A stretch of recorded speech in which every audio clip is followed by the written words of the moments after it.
Hi, welcome back to the basement. I'm Steve Lewis. Today's episode carries on from episodes 114 and 115, finally talking about Beach Boy odd tracks of the early 2000s part 3, and this should take us up to the end of the decade. Once again, it's a little bit difficult to know what to include and what to leave out here. It's a bit of a judgment call. Guest appearances and collaborations I'm leaving for a separate series of episodes.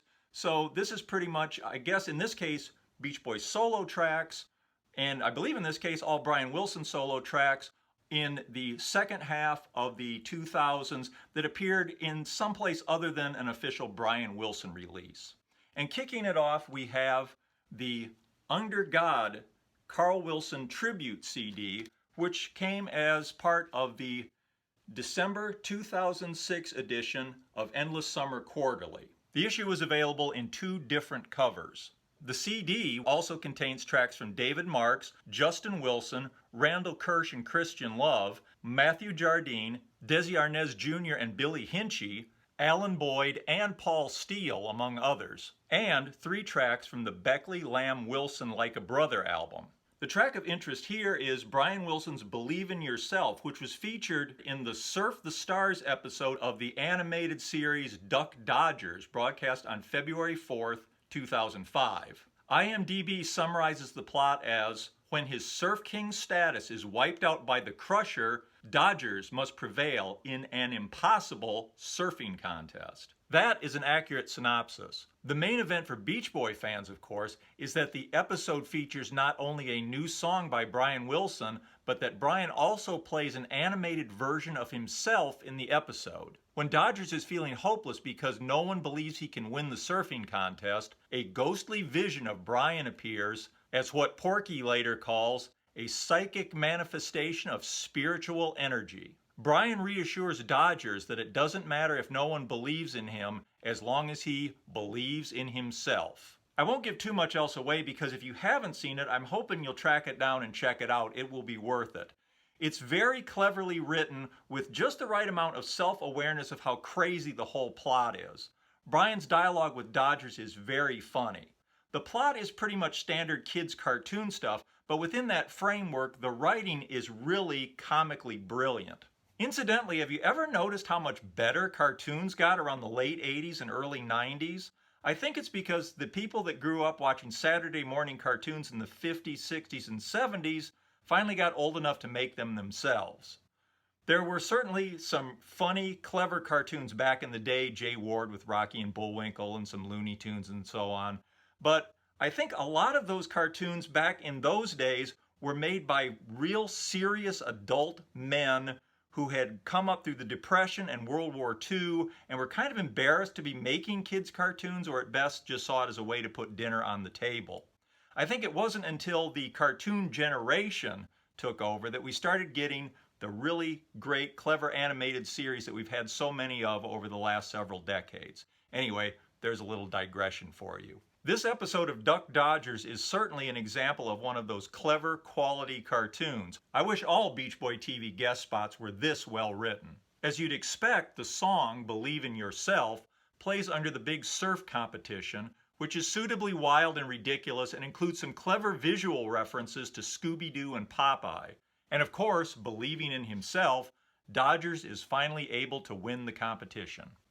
As for the song itself, it's all right. The sentiment is certainly simple and straightforward. It strikes me as a song for kids. Adults will probably find the lyric trite and cliched, while kids might actually find it inspiring. This certainly made it a good choice for use in Duck Dodgers. The lyric includes a couple of Beach Boys references, including, "Don't back down from that wave, you've just got to be brave." At least the wave reference seems to be used metaphorically for a challenge in the lyrics, though in the cartoon it's helpful that it ties in literally. And when the last line of one verse ends with sensation, I'm sure that nobody is surprised that the next line ends with vibration. The song was recorded between February 9th and February 11th, 2004, with Brian's backing band and with the same crew at the same studio and around the same time as the Gettin' In Over My Head album. Musically, it's got an upbeat cheerfulness to it that I find slightly unconvincing. Every once in a while I run across a record where I get the feeling that nobody involved in it was particularly excited about it.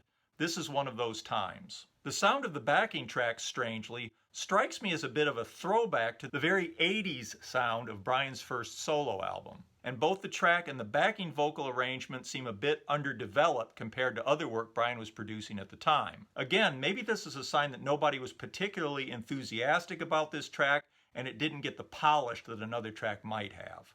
Information about the track is a little bit difficult to find. I think it's unlikely that it was recorded specifically for Duck Dodgers, but that's certainly possible.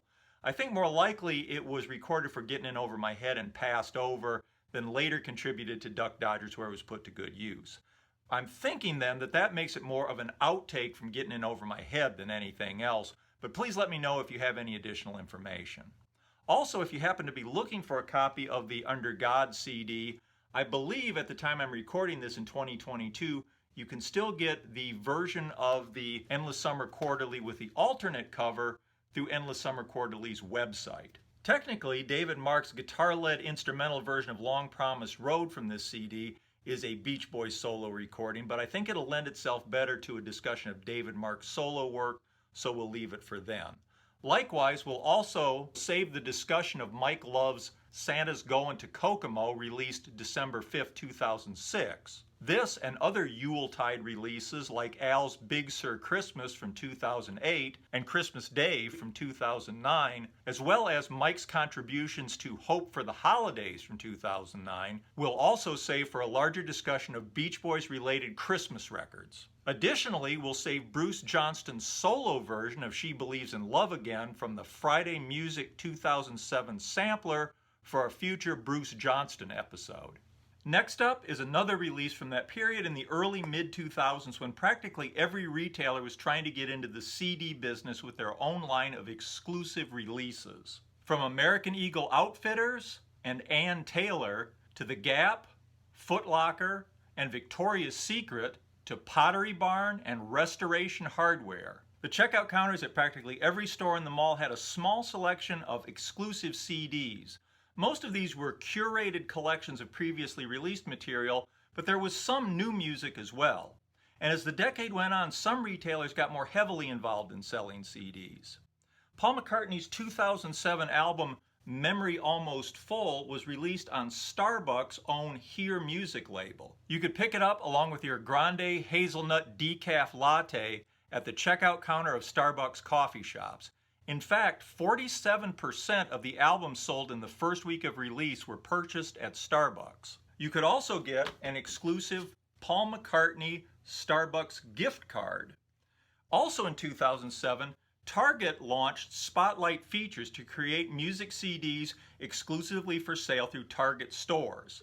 Early releases included albums by Kenny Loggins, Stephen Bishop, and David Cassidy, and a very strange album called A Song for My Father, featuring hit songs done by the children of the original performers, with Nelson, Salvador Santana, A.J. Croce, Jen Chapin, Devon Allman, Louise Goffin, Ben Taylor, Kaimani Marley, Adam Cohen, Ivan Neville, China Phillips, Spencer Gibb, Sarah Lee Guthrie, and, of course, Wendy and Carney Wilson doing The Warmth of the Sun. Another of their very first albums, New Music from an Old Friend, was released exclusively through Target stores in April of 2007, though some sources say February 2007. It was both re-recordings of hits and new songs by established artists such as Loggins, Bishop, Carole King, Chris Christopherson, Richard Marx, Burt Bacharach, and Paul Williams. As the liner notes put it, it's a unique chance to catch up with the people who have created the soundtrack of our lives. Brian appears twice, both with a re-recorded hit and with a new song. First up is a re-recording of God Only Knows. It's certainly no radical reworking of the track, cutting pretty close to the original, and Brian's band was, of course, well-versed in performing it. I suppose the main attraction here is to hear later-day Brian doing the lead vocal. I think his vocal is probably pretty well worked over by Pro Tools, but it's not distracting, and the result is unquestionably beautiful. And with a song like God Only Knows, it's going to be an enjoyable track, though I highly doubt that this is anybody's favorite version of the song. I think it was probably included here because it's a recognizable title that would appeal to all those in-store impulse buyers. The real highlight here is the new track, What Love Can Do. It's really beautiful and another track that confirms that Brian was on something of a roll creatively following the release of Smile in 2004. The song was written by Brian with Burt Bacharach and Bacharach's frequent collaborator during this period, Stephen Kerkorian, also known as Tony O.K. Like God Only Knows, it's performed with Brian's band, in this case with the addition of Bacharach on piano. It's a song that succeeds on every level. Beautiful melody, vocal harmonies, and a genuine feeling in the lyric and performance. There are characteristic touches of both Brian's and Bacharach's styles to the song, and they come together beautifully. It makes me wish they'd work together much more. I've seen an alternate cover for the album with different artwork. Seemingly both versions were released in 2007. Both of Brian's tracks were released as a single download through iTunes on September 12, 2009. Next up is a track from the 2007 film Arctic Tale, in which the people who brought you March of the Penguins go to the other end of the earth for another nature film presentation aimed at families. This one is narrated by Queen Latifah and tells parallel stories of a walrus and her calf and a polar bear and her cubs. Brian's contribution, which is available on music from and inspired by the motion picture Arctic Tale, was written by Brian and Van Dyke Parks and recorded on May 30th and 31st, 2007. The CD was released in July 2007.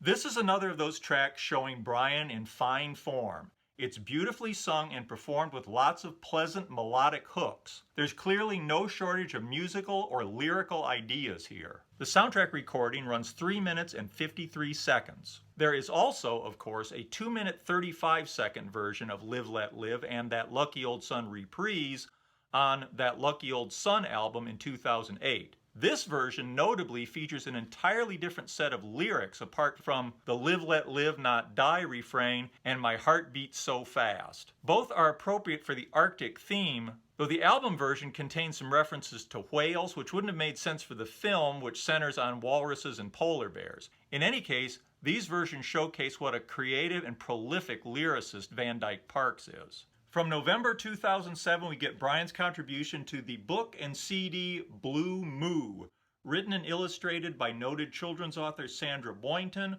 with music by Boynton and composer Michael Ford. Unlike Al Jardine's children's book and the other children's books we discussed in Part 2, Brian is definitely a guest on this project, though I'm including it here since a track is credited to him. The book comes with a CD of songs by Boynton and Ford featuring lead vocals from, among others, Steve Lawrence, Neil Sedaka, B.B. King, Bobby V, Jerry and the Pacemakers, and Davy Jones of the Monkees. Between the artists and the retro jukebox style of the graphics, I'm guessing this was meant to capture the attention of grandparents or maybe even great-grandparents. Brian's lead vocal is featured on the track Speed Turtle. Not surprisingly, it's a pastiche of early 60s drag racing records. It's taken at a slightly slower tempo with a kind of waddling feel built in, suitable for a song about a turtle. Musically, it draws from a lot of different surf and drag records. There's one section right out of Surf City, with the section musically identical to When We Get to Surf City, We'll Be Shooting the Curl and Checking Out the Parties for a Surfer Girl. Lyrically, they don't lay it on too thick with the references to drag records. There's one shutdown and some terms like superstock and four on the floor, but most of the lyrics are about the turtle. And there's a cute and fun reveal in the lyrics illustrating that speed is a relative thing. The extensive, fastidiously detailed credits make it abundantly clear that all music tracks were created exclusively by Mike Ford and Sandy Boynton, with the guest vocalists laying down their parts sometime later. On page 66, there's a note saying that those lead vocal sessions are prepared by Mike, directed by Sandy, with musical direction by Mike. That's followed by 2 asterisks leading to the footnote that says, Brian Wilson ran his own session for Speed Turtle. I'm not exactly sure what that means, though I'm sure Brian was capable of laying down his lead vocal without their direction. In addition to the book and CD combo, the CD was available as a standalone release. Finally, we have another track from an Endless Summer Quarterly CD, the Dennis Wilson Only With You tribute CD from issue 80 in the summer of 2008. It was released right around the time of the Pacific Ocean Blue Legacy Edition, which is covered in that issue. Like the Carl tribute disc, it features a lot of notable tracks, including David Marks with I Sail Away featuring Al Jardine, Carney Wilson's You Are So Beautiful featuring Brian, Ocean by Paul Steele and Stephen Kalinich, plus tracks by Carl B. Wilson with Matt Wilson, Dean Torrance, Matt Jardine, and Alan Boyd, among others. Most notable of all here is Brian Wilson's version of Carl's Heaven, probably the best loved song from Carl's early 80s solo albums. It might be a bit of an odd choice for a Dennis tribute rather than a Carl tribute, but it's enjoyable and interesting in any context. Brian's version, featuring his band, is a little fuller than Carl's acoustic guitar-led original. The drum in Brian's version gives the song a little more punch, and there's some nice accordion flourishes courtesy of Gary Griffin. They don't deviate wildly from Carl's version, though I'm glad they put enough of their own spin on it to keep it from being a straight remake. I prefer the gentler vocal arrangement on Carl's version, but I'm glad Brian and his band did their own version of this. It's a beautiful song, and it's good to get it out there in front of people again. I understand that they've also performed it live on occasion over the years, which is something I'd love to hear sometime. That, I believe, will bring us to the end of the 2000s. Now again, I know there's a lot of sort of judgment calls here about, what's a guest appearance and what is a collaboration, so I've done the best I can, but let me know if I've missed anything really obvious. There may be some great track out there that I don't know about. As always, I love to hear your comments. Please hit like and subscribe. I always appreciate that. Look forward to hearing from you, and we will see you next time. Have a good week. Bye.